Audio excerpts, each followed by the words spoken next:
Chris and I, we're like boxing fanatics. So when we run into like these high-end amateur boxers that have fought all over the world, are now pros, the first thing Chris and I usually ask is, did you fight a Cuban? Did you beat a Cuban? Because that is a benchmark that is very high on the amateur circuit.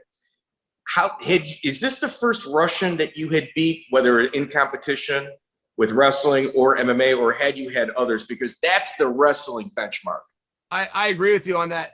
That was the first Russian I beat. It wasn't the first I tried to beat. I competed with Russians before, but I had never beaten a Russian. The closest I came, I was at a tournament in France, and I lost 2-0 in a Greco-Roman match. But even being that close, I mean, that was as close as I got. I bragged about it. I lost to the Russian, but only by 2. And a lot of people told me, good job. I mean, they knew what that meant. They're like, wow, good. It must have been a good match. I'm like, yeah, it was a good match.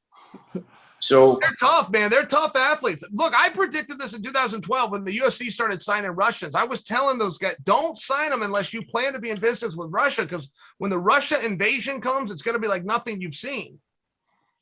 There's a different level of discipline there. I mean, you're talking about guys that have never had a sip of alcohol in their life, and every day they're training. It's bonkers.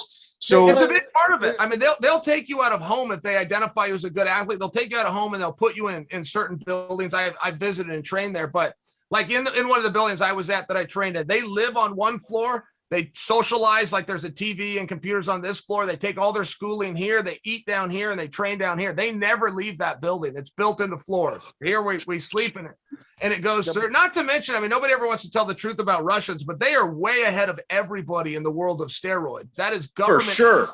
It starts very young. They'll grab kids. They'll change their passports and lie about their age. There's youth wrestling called Cadet.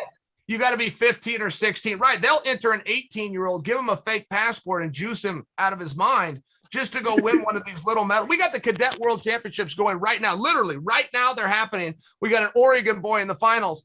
But those Russians, I mean, they're not 15 and 6. They're lying. And the government helps them, and they're freaking yoked. And that's the real truth on Russian sports, man. They're really good at cheating.